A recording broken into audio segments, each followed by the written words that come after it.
Hello दोस्तों, स्वागत है आपका अपने चैनल स्टडी अड्डा में। तो दोस्तों, जैसा कि आप सभी को अच्छे से पता है कि उत्तराखंड के अंदर जो प्राथमिक शिक्षक भर्ती है वो अभी गतिमान है, काफ़ी चर्चा में चली हुई है। आप सभी को ये भी पता है कि बहुत सारे कोर्ट केस इस पर हुए हैं और कोर्ट केस से गुजरती हुई ये भर्ती कछुए की तरह धीरे धीरे आगे बढ़ने पर लगी हुई है।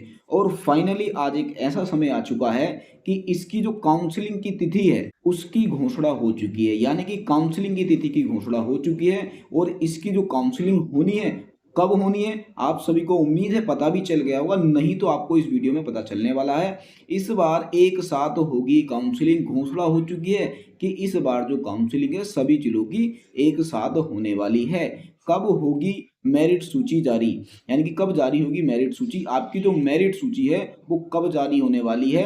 कम गुणांक पर भी होगा सिलेक्शन। भाई इस बार बहुत सारे यूट्यूब पर आपको ऐसी वीडियो देखने को मिल जा रही हैं जिसमें बोल रहे हैं कि आपका जो गुणांक है बहुत ज़्यादा हाई रहने वाला है।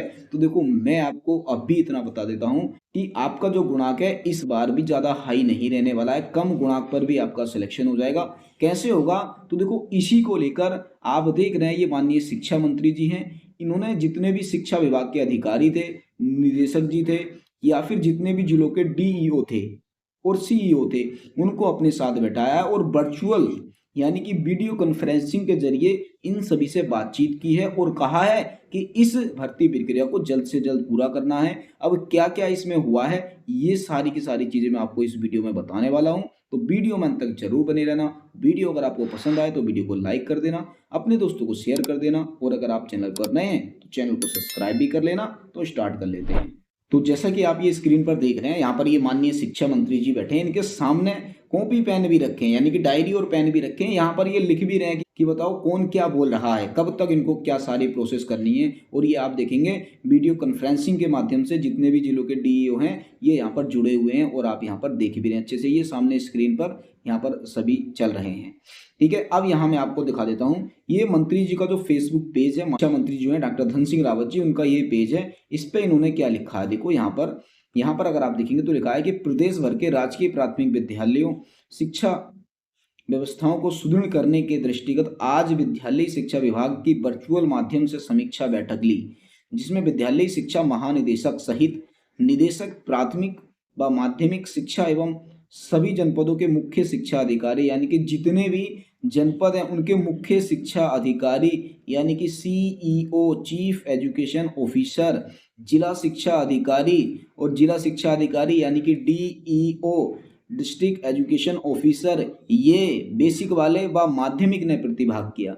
यानी कि जितने भी सीईओ हैं और जितने भी डीईओ हैं इन्होंने सभी ने प्रतिभाग किया था।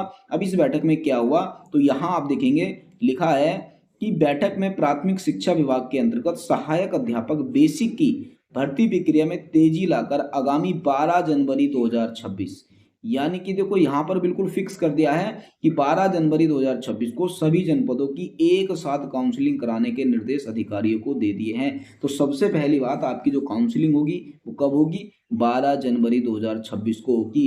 क्या सभी जिलों की अलग अलग होगी? नहीं होगी, सभी जिलों की एक साथ होगी। परंतु अभी यहाँ पर ये क्लियर नहीं है क्या सभी की काउंसलिंग संयुक्त होगी या फिर हर जिले की अलग अलग होगी।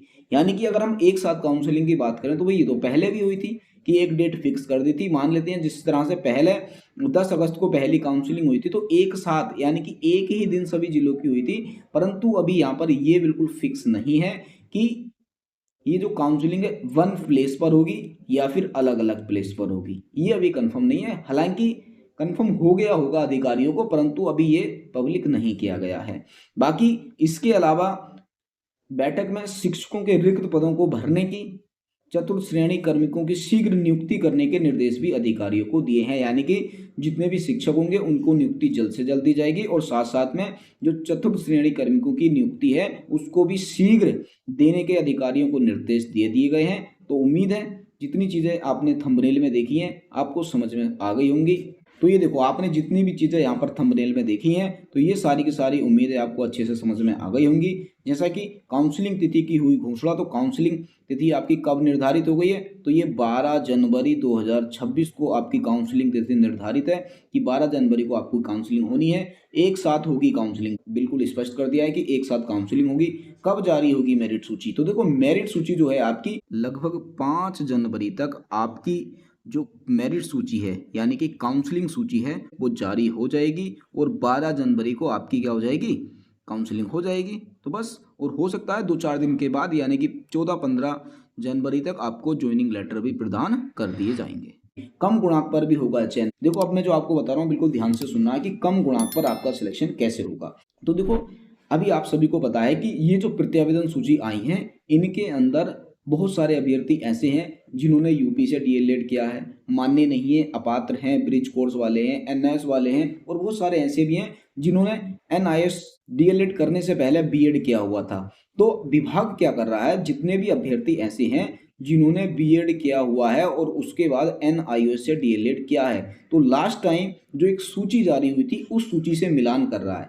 जैसे वो मिलान हो जाएगा तो ये सारे के सारे अभ्यर्थी बाहर हो जाएंगे। तो जो कम मेरिट वाला बच्चा है उसका भी सिलेक्शन, तो उसके भी सिलेक्शन होने की संभावना ज़्यादा बढ़ जाएगी। अभी देखिए आप लोगों को साथ साथ में और करना पड़ेगा कि देखिए ये जो बच्चे हैं इनको जल्दी से जल्दी बाहर करवाना है, तो आप लोगों को बिल्कुल स्ट्रिक्ट कदम उठाने पड़ेंगे, सभी डीओ के पास जाना पड़ेगा, क्योंकि विभाग अगर कहीं कमी कर देता है तो आपको दिक्कत आ सकती है। दूसरा, कुछ बच्चे ऐसे हैं जिन्होंने यूपी से डीएलएड किया हुआ है, देखो कुछ तो जेन्युइन है जो वैलिड है, परंतु बहुत सारे बच्चे ऐसे भी जिन्होंने फर्जी तरीके से किया है। अब मैं हर बच्चे को नहीं बोल रहा हूँ, क्योंकि कुछ बच्चा वैलिड है, बिल्कुल जेन्युइन है, जिसके माता पिता जॉब में थे वहाँ या उत्तराखंड के अंदर, भाई वो कर सकता है।